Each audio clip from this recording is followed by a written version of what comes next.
Let's talk about the personal side of what we were discussing last week, right? So personal credit, yeah, personal credit revamp, right? What are some of the things that we talked about? We talked about authorized user accounts, right? Now, an authorized user account, clearly you don't want to use this with someone who doesn't have a good history of paying off their bills. Okay, like if you're going to use an authorized user account, you want to generally do this with someone who is financially responsible, right? Um, Definitely has a much better payment history than you do. And the reason why is because, you know, through an authorized user account, what we're basically doing is we are transferring good payment history,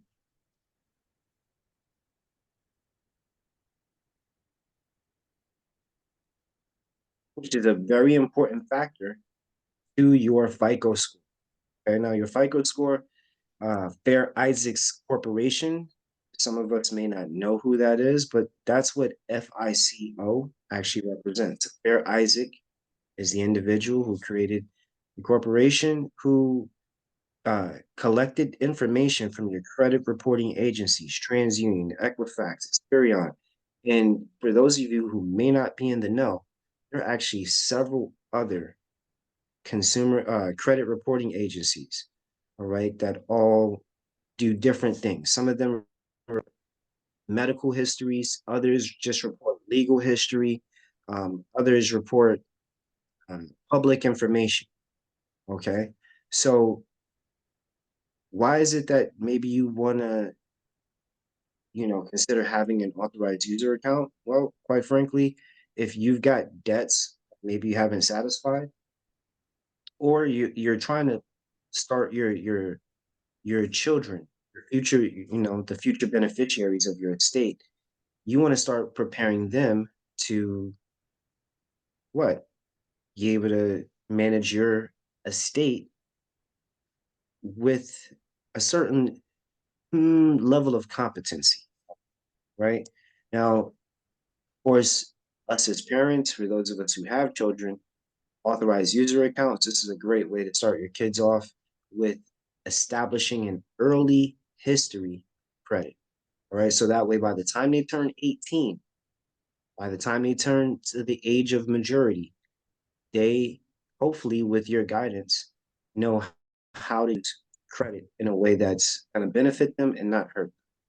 Okay. So we got the authorized user account. That's one thing that we're looking to do. Right. Now, other things that we could do is we can refer back to our 30% credit utilization.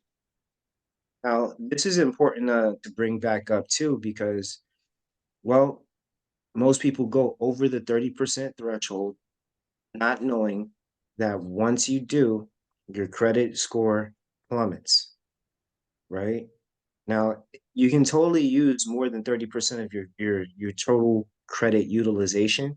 However, you're going to need to repay that back as soon as possible, okay? Otherwise, you're going to be in a world of poop, and no one wants to be in a world of poop, especially when it comes to their credit, right? So, you know, understanding that 30% of the total credit utilization, why we're also mentioning this is because for interest rates calculated on a daily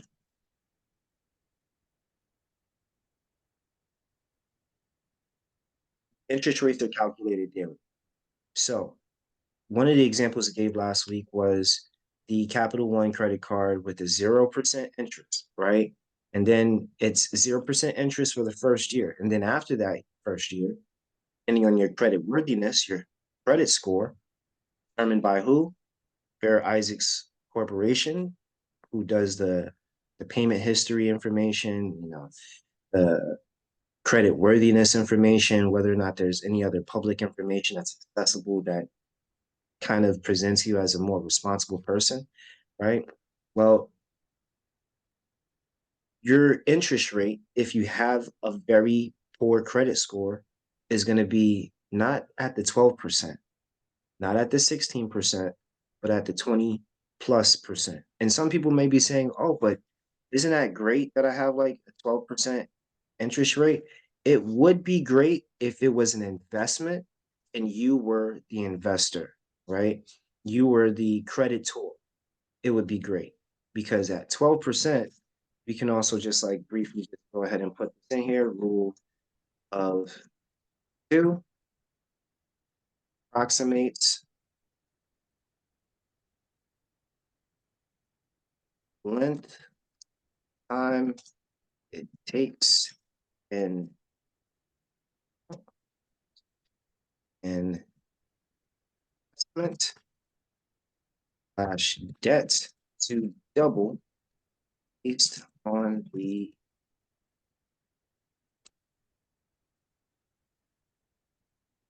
so at 12% interest, let's do some quick math, right? Do some quick math. 72 divided by 12 equals 12. 12 is the percentage. We're not calculating this as a percentage. We're calculating this as time frame, right?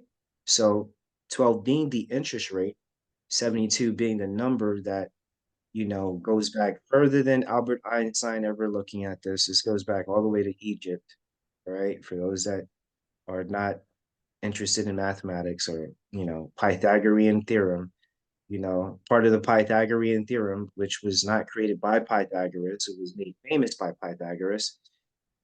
I'm sorry, history.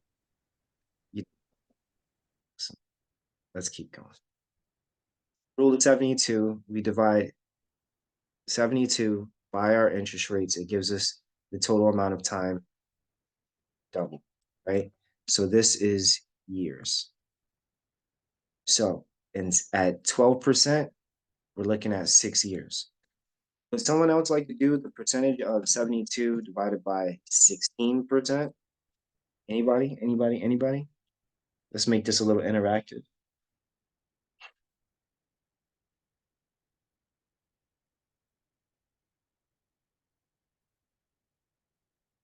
Nobody? Okay, that's cool.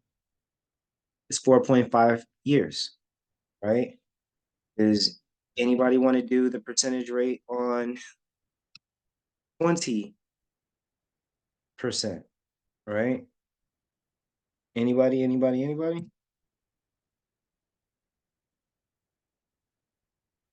Nope. Okay. I get to be a math geek tonight and just enjoy enjoy the calculations. All right. 72 divided by 20 is 3.6. Now, what I just showed you is that with each increase in interest rate provided to you by the credit card producing company, right? The amount of time shortens, which basically means the debt that you've contracted through capital through anyone else, it only doubles faster. Now, it'd be great if you could get an interest rate of 12% on an investment. And in fact, for those of you who are curious, I do know a couple of investments and do have some options open to those who may want to pursue that after this call. I've got some options that touch close to some of these percentages. Okay, 12%. I know an equally weighted mutual fund that'll do that. 16%. I know an equally weighted mutual fund that'll touch 15%, right? But if you were the one with the 12% or a 16% or a 20+% interest rate on an investment, it's something to be excited about because your investment is going to double faster. But when we're talking about debt and being, under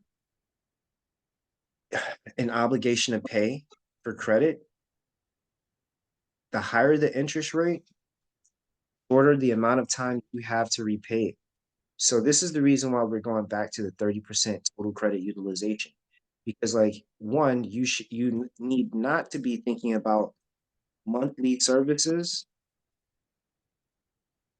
We are thinking about annual services. So your 30% total credit utilization should go towards something that costs you over the course of an entire year to pay off. You use that credit card one time, you pay it off using up to 30%. Hopefully that 30% is what you need for the year's worth of services or products that you're ordering from that particular company.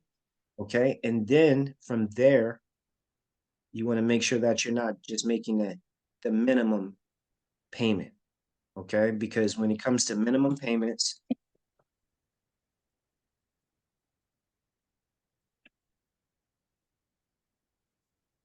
two things to take into consideration: interest plus principal. Okay. Now, the principal is actually a lot smaller in comparison to how much people pay for the interest. All right. So, like, let's say that let's use a real world example. Okay. Let's use this real world example. Let's say that what you just got a Capital One Quicksilver credit card, 0% interest in the first year, right? Quick, I like the surfing company, right? So Quicksilver, they give you 5,000, right? And let's say that the minimum payment that they ask you to pay is 2%, right? So what's 2% of 5,000? Anybody? Think if my math is not is math incorrectly, I think it's about $100. I'm not mistaken. Anybody? Yep. My math is mathing. Yep, $100. $100. All right. I'm gonna put that in there. Yep. Right. And this is the minimum payment. So on this minimum payment, $100, right? Now, remember, for the first 12 months, no interest, right? So for the first 12 months, this would be a great time to pay off the principal portion of the debt before the interest starts to kick in, because when it kicks in, suffice to say, it's going to kick your butt at 12%, at 16%, at 20+%, right? Those interest rates are going to catch up with you quickly. 6 years, 4.5 years, 3.6 years. The higher the interest, the shorter the amount of time. All right. Anybody want to take a stab at like how long, what kind of interest rate a person needs to have in order to make that debt repaid in 1 year? Like called be repaid in 1 year? Anybody? Anybody? Well, don't worry about it. Okay. Let's do some more math, right? So we got 5,000. 2% of that is $100, right? So let's do the calculation for calculating the interest rate of 12% over the course of 365 days. So we divide 12 divided by 365. It's about 3 cents a day, or a percentage of 0.3% a day. So yeah, 3.2%. This is only 3.2%, right? And then what we got to do is we got to multiply that by the month, because interest rates are paid on a daily basis, not on a monthly basis. You might calculate it on a monthly basis, but the creditors are calculating it on a daily basis. So the daily interest is about 0.03 to 3% a day, right? Well, it's 0.03, be exact. Okay, it's 0.03 per day. All right. So then at 0.03 per day, and then you multiply that by 30 days on average for a month, that's 0.9%, that's 0.9, right? So at 0.9, what's 0.9? What's 0.9 of the total amount that you'd be using? Well, it depends. How much of the total credit utilization are you using up? Somebody might be like, oh, well, I've got $5,000 of credit. I can go ahead and just like pay it off in a year. Well, maybe so, as long as you're able to pay that 5,000 off in under a year, while the interest rate on it is still at a zero, right? But if you default or you miss a payment in that calculation that you had previously, you don't meet that calculation, your math is no longer mathing, and you've just put yourself into a position where you're going to be paying more money back to these people in interest. Okay. So $100, um, and we got a point. What was it on the interest? It was 0.9 You said at the end of the 0.9? 0.9, right? So let's go ahead and do 100 plus 0.9.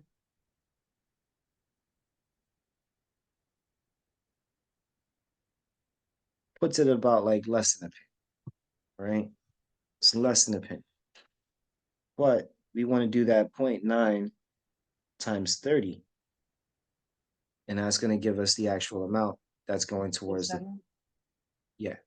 And that's going to go towards the actual interest portion of the payment, right? The remaining difference is a much smaller number on the principal side, right? So let me not bore you with too much of these details. Let's go ahead and move out of why we don't want to stay in this area, right? Because we already see that the longer we stay in this position on the personal side, the more we're putting ourselves at risk. Okay. So let's go ahead and remove a lot of the risk. Let's get out of the public record system altogether. Let's just do that. Okay. So some of you guys, have expressed that you want to establish business credit. Well, most businesses fail within the first 3 to 5 years. So, what's the plan of action towards creating a viable business that will produce a lot of income from your intellectual property as the asset that produces the income, right? So that way you don't have to necessarily depend on credit. But what if you do need credit? What if the kind of business you need to start requires a lot of startup capital? You might need to reevaluate the kind of business that you want to start. Firstly, if you don't have the capital to start that business, right? And this is the reason why people end up in a very hard position when it comes to their credit cards and debt, because they're leaning on oh, well, in case I mess up, I could just use the credit card. That's a bad plan. All right. That is a really, really bad plan. Because if you're thinking about, well, I can use the credit to pay off the debt, well, doesn't that mean that you're creating two new unique payments, not just one? Because you still have to like rebalance or catch up on the side of the business. And now you've got an extra debt that you have to pay off as well. I don't think anybody wants to be in that position. So we talked about businesses, right? And business credit and the things that you might need for to establish business credit, namely an employer identification number and some documents, right? Documents and an EIN. Well, again, most people, they get the inspiration one day or one evening after they wake up from you know, a sleep with the creator. Oh, it came to me in a dream. It came to me in a dream. All right. The universe told me create a business. All right, cool. How much does that business need to start? Uh, they didn't give me that part. Okay. How much did they tell you to use of your current savings in order to start that business? They didn't say. Okay. How long is it going to take you to get out of the overhead for starting your business? They didn't say. Well, is it possible you can go back to the dream and get those details before we move forward on starting this business? Because without those details, You gotta write it down. exactly, you do have to write it down. You know, a what is it? A plan without a date is a dream, right? And the difference between a plan, like, an actual plan is having a date established or connected to what you actually want to do, right? So let's go ahead and think about this, right? Well, 3 years, 3 to 5 years, the business usually fails. Let's stop doing that. Let's stop doing that altogether. Let's say we create a different kind of business. Let's say this business is unincorporated. Well, you might be saying to yourself, Prince, how do we create an unincorporated business? There's no such thing as an unincorporated business. Well, you're right. However, you do have something called a trust. And a trust, nothing more than unincorporated business. It's not required to register with any state, right? You could, of course, register your trust with the state, especially for estate planning purposes. Hey, we're letting the state know in the event that something happens to this person, if this person ends up on a hospital bed inside any of the primary, healthcare institutions in the state that you reside in, you know, they will inform the state will inform and contact your heirs and beneficiaries. But honestly, the state never contacts you first. They never ever contact you first. Hospital will contact you before the state actually does. All right. And when the hospital contacts you, they're contacting somebody so that way that somebody could show up and act as the proxy, the medical proxy for the person who is in a very difficult life or death situation. And that may not be the person you want to manage your business or make any decisions on your behalf if you're not, conscious to do it. Does anybody want, like, that strung out niece or nephew who has poor financial managing skills showing up to the hospital to now make a decision about your life, about life sustaining efforts, about life support? Anybody? Oh, no. No. So we want to remove that liability, right? So a trust being essentially just a financial instrument comes along with declaration of trust. I know somebody's like, damn, he's about to give the juice again. He's doing that thing he does again, where he, doesn't value what it is that he's got. He's just telling the people all the information and letting them run off and leaving them to their own devices. He's doing it again.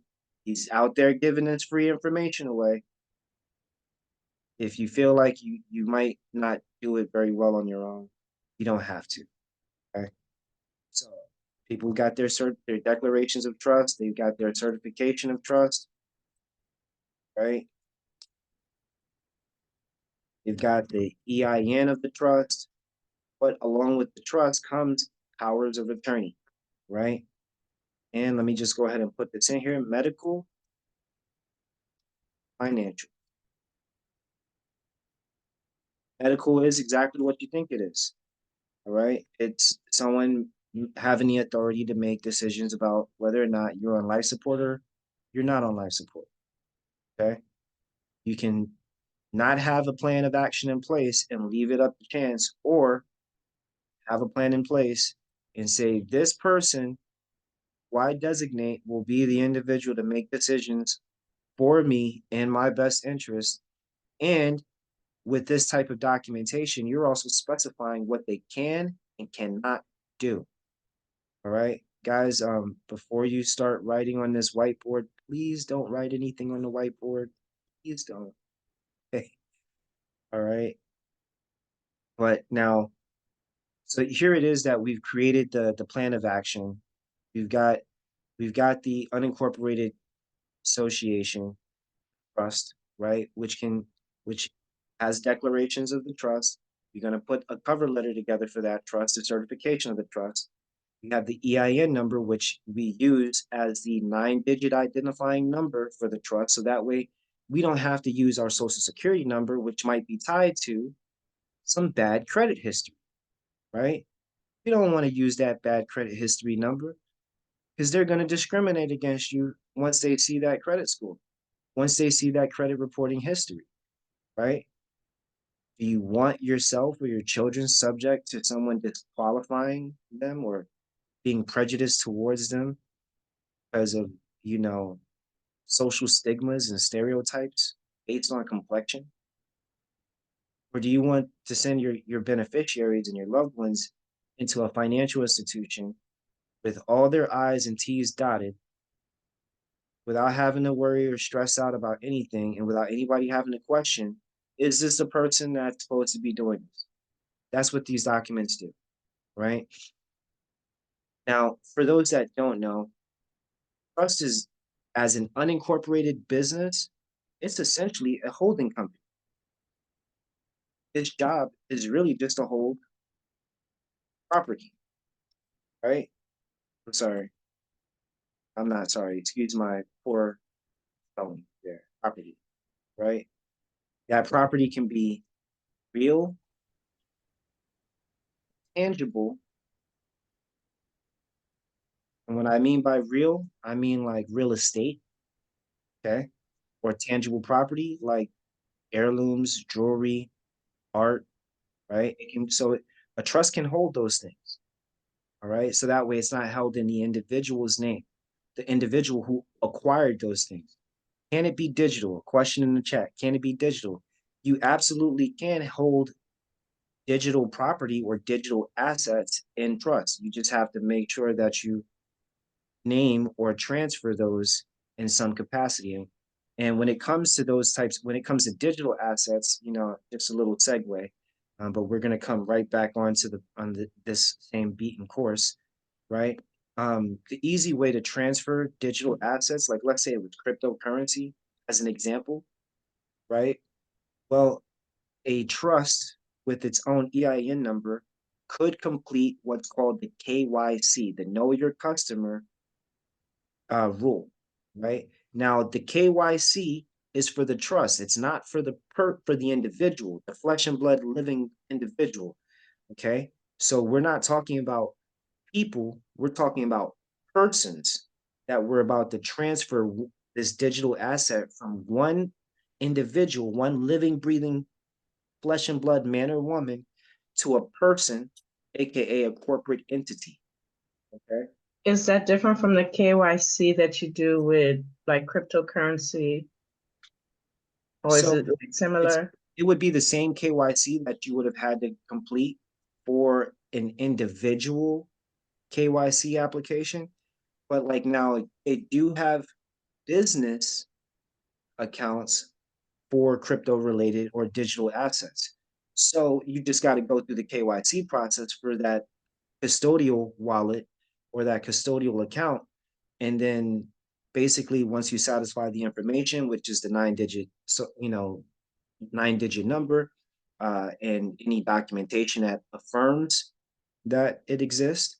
And for a lot of people, they don't know that you have individual accounts, corporate accounts, and then you also have trust accounts. I'm trying to show you guys how to use not the individual that goes in the public record or the corporate entity that goes on public record, how to use a private entity that's not required to register. I mean, what else are we doing when it comes to cryptocurrency except trying to retain our rights to privacy, or as the English say, our rights to privacy. I like the way that sounds. Privacy is I don't get to say privacy often, right? And not especially not amongst people who don't get that. But in any case, you get to retain your privacy. Right? So now here it is that you can use your trust to apply for the same thing that you would have on an individual level, even down to credit. A trust can also have credit. All right, guys. And that's also the reason why I'm showing you this, because if not your social security number for a business that you're going to plan out for the next 3 to 5 years before you actually decide to incorporate, nobody got that. Nobody got that. I'm sorry. I'm sorry that nobody got that right there. I'll say it again though, because I know somebody wants to hear it again. So, yeah. Go ahead, go ahead. No, were you saying that by setting up a trust, you can create a business just solely by having the trust? That's by having the trust. You've created a holding company, right? You've created an entity that's going to hold your real or tangible property for however long it's, that the actual creator and grantor of that trust is alive. And once the individual, the creator or grantor of the trust dies, the trust becomes irrevocable, so it can't be changed, Right. right? Very similar to corporate bylaws. So even if a person died, they could, if they had a business that was held in trust, let's like, and I used this example very briefly last week, but here we are at the most important part of the conversation, right? If your trust holds your business, you go ahead and put it down here finally. Put it in big letters, big bold letters.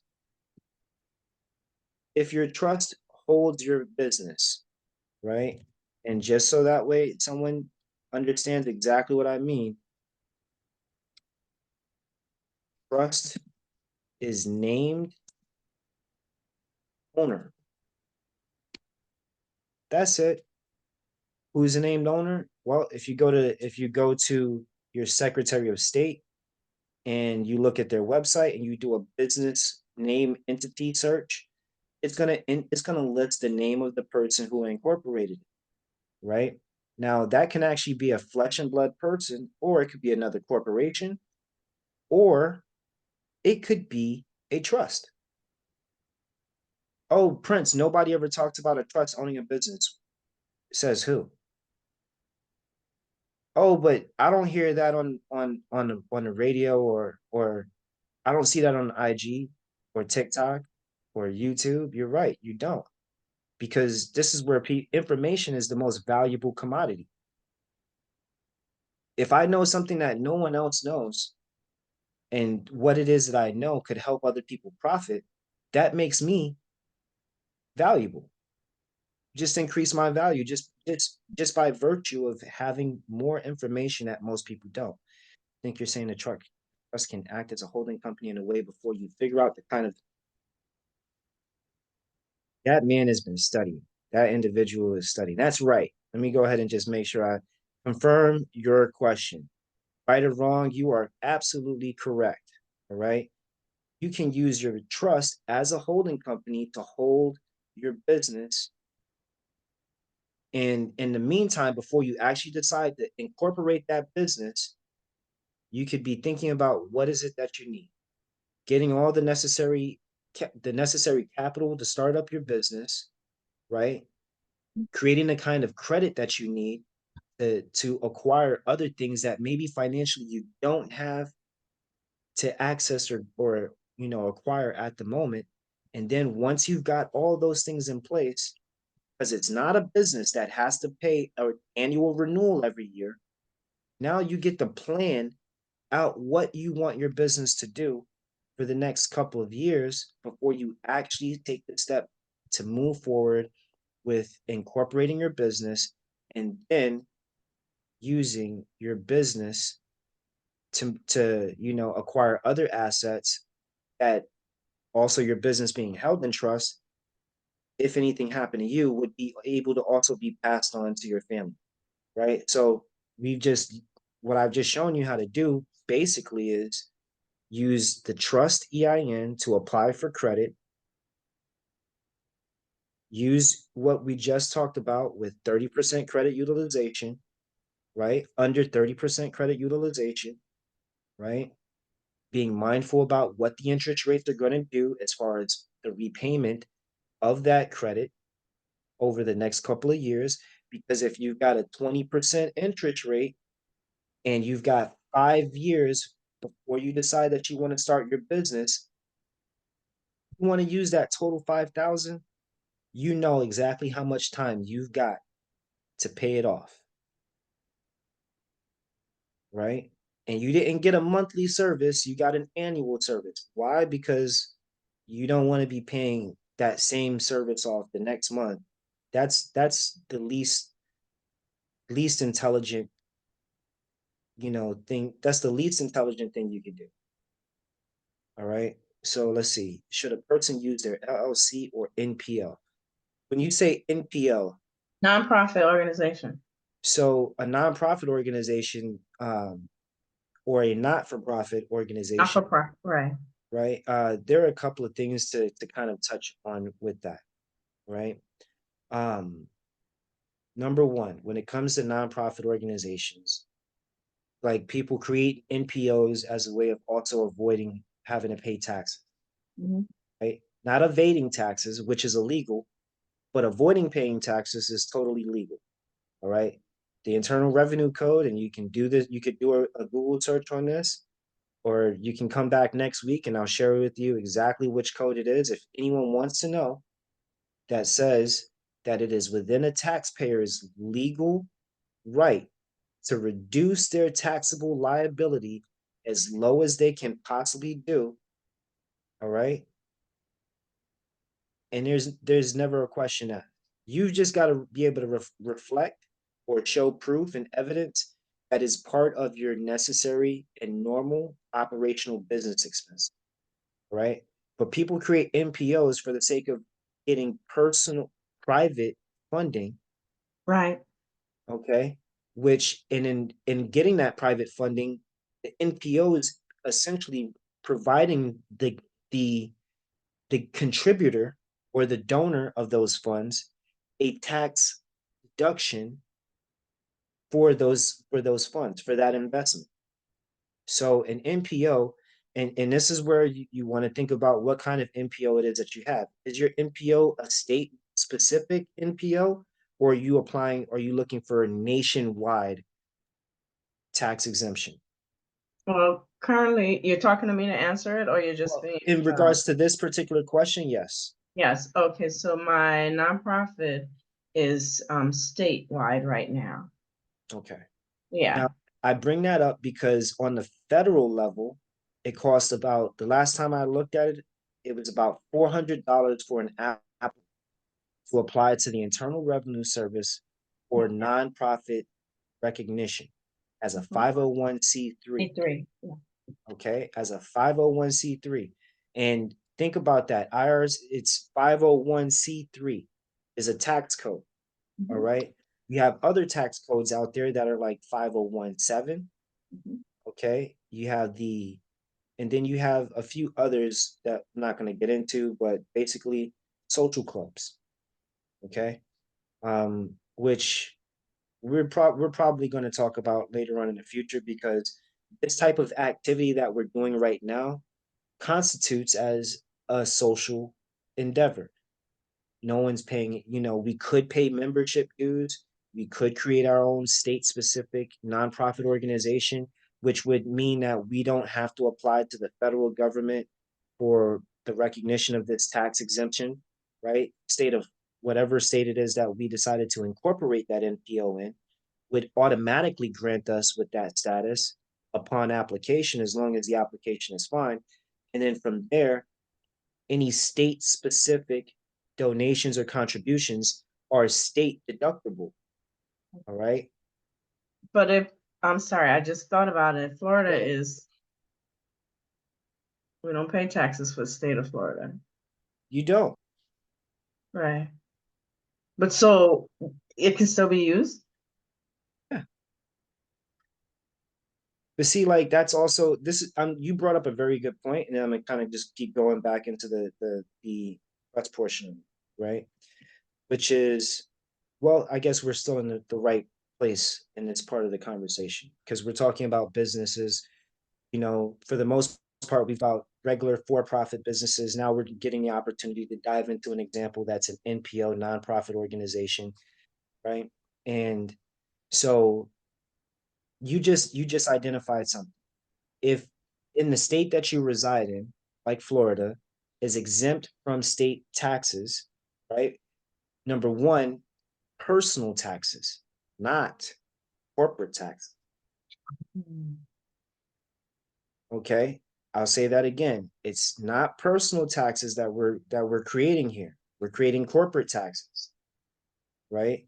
Which means that in the state of Florida, because I'm familiar with it, the Department of Revenue is going to come knocking at the door asking for money in regards to seeing your profit and loss statements, so Yeah. that way they can assess how much the taxes are. But did anyone just hear what I said? Yes. Did anyone just hear what I said? They come asking you for Yes. your profit and loss statements. They Mm-hmm. ask you for your profit and loss statements. Mm-hmm. On the Internal Revenue Code documents, there are a couple of places for you to put your income or the sources of your income. Necessary and operational business, Mm-hmm. or other. Now, I got it. If you can't see the frustration on my face, I want you to understand there's a little bit of mild frustration in what I'm about to express to you. All right. Because the sole focus and purpose of this conversation is not to tell you how to cheat the system. Right. However, some of us, we engage in work that some of us may not want to report, but that creates an issue. And the IRS already knows that this exists out there. So the space that they leave for other can easily be checked off for reporting the source of income. Because other could mean you did a bunch of odd jobs, you're a handy person, we're not going to discriminate by gender, handy man, handy woman, whatever, right? You're an individual that's handy. You got some skill. You got skills that pay the bills, right? But you don't want to talk about what kind of skills those are? Fair. The IRS doesn't even try to dig all up in your business. Mm. They do want to make sure that there is no money laundering that's occurring. So you've got to tell them one or two things. Either it came from a business or it came from other. And did everyone just catch that? Yes. If you caught that, put a 1 in the chat or use an emoji for a thumbs up or whatever kind of emoji floats your boat. I want to make sure that everybody caught that. I got one. I got hands. I like hands. Alhamdulillah. I see another one and another one. Okay. I'm DJ Khaled out here all of a sudden. Another one. All right, guys. So if you have the power to state exactly how much you generated in income, and you know what your necessary and operational business expenses are, like we talked about last week, who's going to be holding the income? Well, with a trust in that EIN number and those documents, the declaration and the certification of trust, you can go to a bank, open up a bank account specifically for the trust. Now the trust can be the recipient and sole holder of all income or all profits, and also manage the expenses for said individual or said entities, right? Because again, we're planning. We're not rushing into the game. We're taking our time. We're planning this out. All right. So let's do a quick recap before we do another huge recap, and then we're going to close out for the evening. So if you've got questions, I haven't already answered those, please put those into the chat now so that way I can touch on it before we close out. All right. So quick recap of everything. You've got personal credit, right? You want to start a business. Why? Because corporate downsizing and the lack of job security, we don't know what our options are in the future. Are things fine right now? Are they fine? Feeling insecure, needy, and emotional? They might be. I'm fine. I'm fine. I'm fine. Anytime you hear someone say that they're fine, fine is the last thing that they actually are. Okay? Because fine is nothing more than an acronym. Feeling insecure, needy, emotional. All right. The majority of the things that we want in our life start with an emotion, guys and gals. All right. You do you want prosperity for your family? Yes. Is that not an emotional thing? Absolutely. Why? Because it gives you peace of mind. Mhm. So here it is that we're trying to create greater peace of mind and making sure that we're not passing on to our beneficiaries, our heirs, our children, our siblings, our parents, for those of us who maybe you don't have children yet, okay? Maybe you're planning on growing a family. This is a way, a family is a business. We don't want to say it's a business, but you have to run your family with organization. You have to manage your household and your household expenses. What else are we doing other than private business, ladies and gentlemen? And here it is that managing your estate and your trust and the property held in your trust is nothing more than management, which is a business activity. Okay. But if you use just your social security number, that's a sole proprietorship that carries with it a very high tax liability, high tax obligation. Not to mention your social security number is on the 1099s that you use to get paid with, right? That's used to report the income to the federal government at the end of the year or quarterly, which is a double book accounting. All right. So now federal government already knows that you've gotten paid. That's the reason why it's kind of difficult to avoid at the end of the year when they start knocking at your door telling you you owe us money because you held all that money and you didn't identify what the expenses are. So we got to presume that it's pure profit, and that just means that we have two hands out, like someone put in the group chat. We have the entity with both hands out, like give me everything that I came to collect. Give it all to me. All right. So let's get out of the personal. Let's get into the private side of things, right? The private side of things, which you can use for a public entity. Your name can disappear. Your social security number. In fact, you could even put a security freeze on your social security number, especially if you've been a victim of identity theft. And hey, do you need to use your social security number if you've been the victim of identity theft and you've got a trust in place that you can use the EIN number to apply for credit for? I Yep, just that was exactly what I had to do last night, which is why you saw me scrambling and got myself out of WhatsApp and then redid it again today.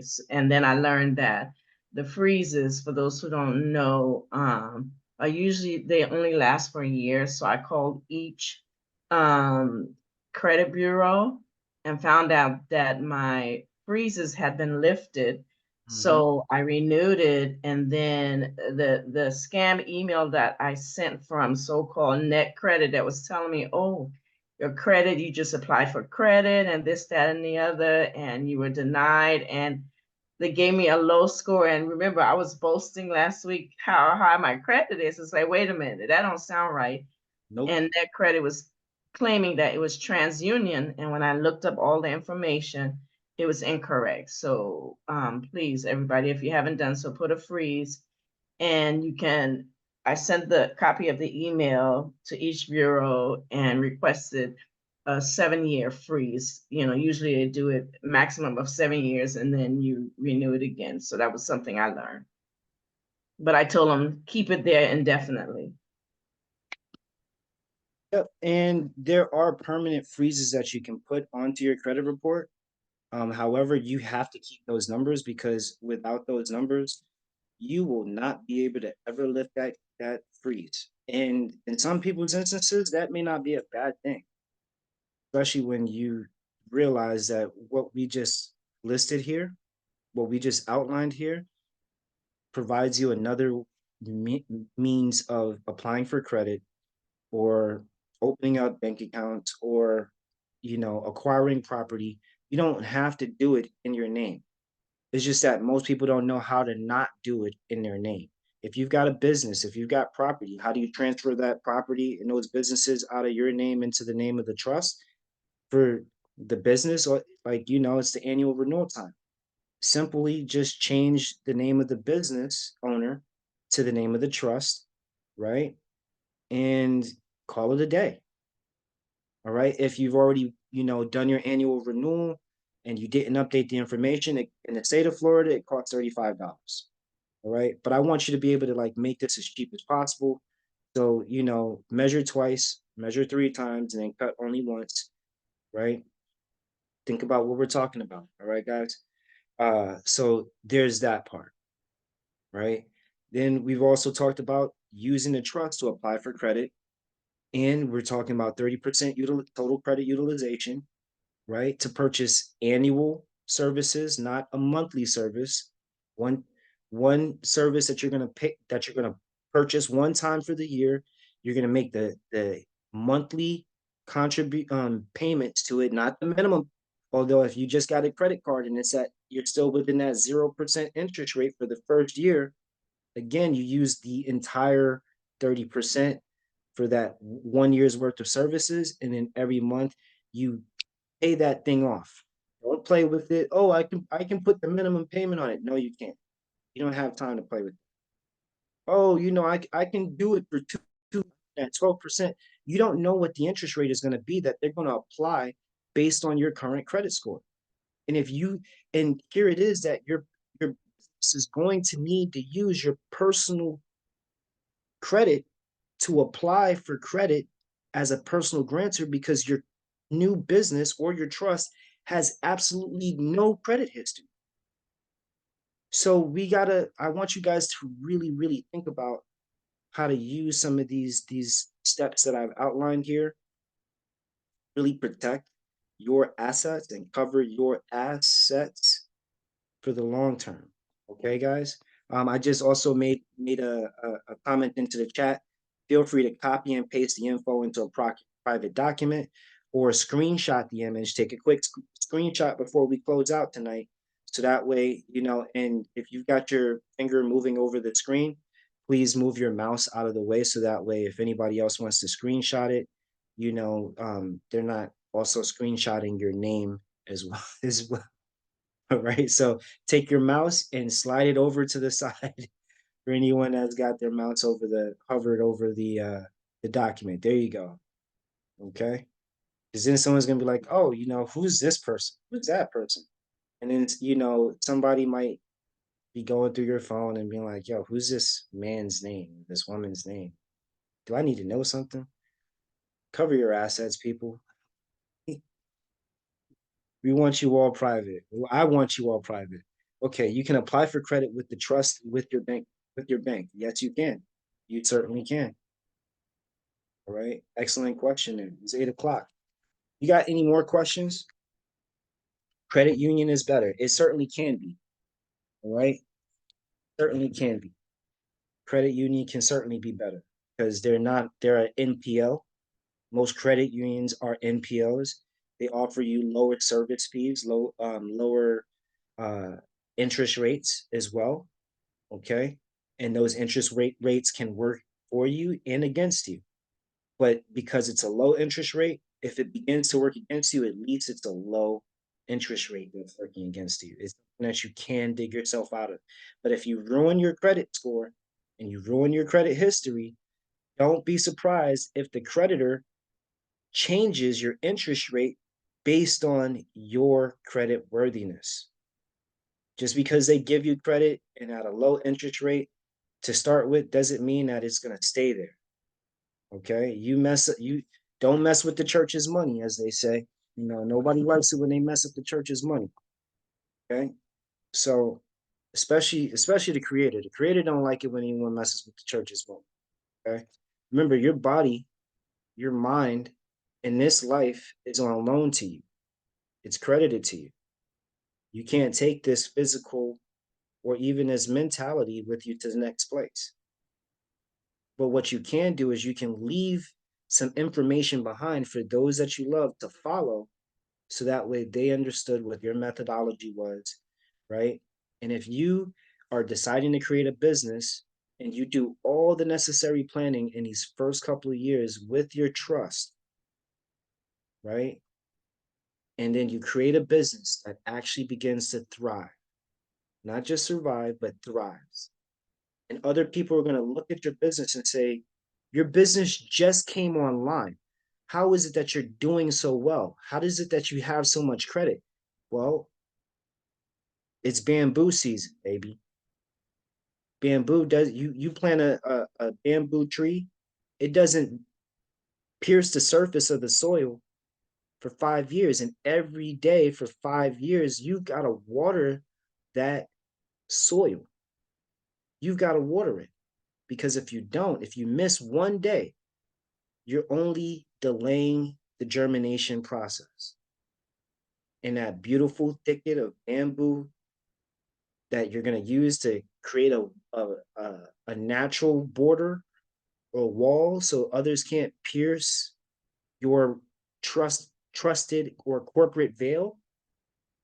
Guys, we're going to talk about corporate veils next week, right? Because some of you guys want to know what are the real benefits behind creating a trust. And I can tell you right now that it's just privacy that most people are concerned with, right? Like even going back to the digital asset, right? Privacy is what we're most concerned with, right? Keeping our information and the information of our loved ones, those who are going to inherit the assets that we leave behind for them.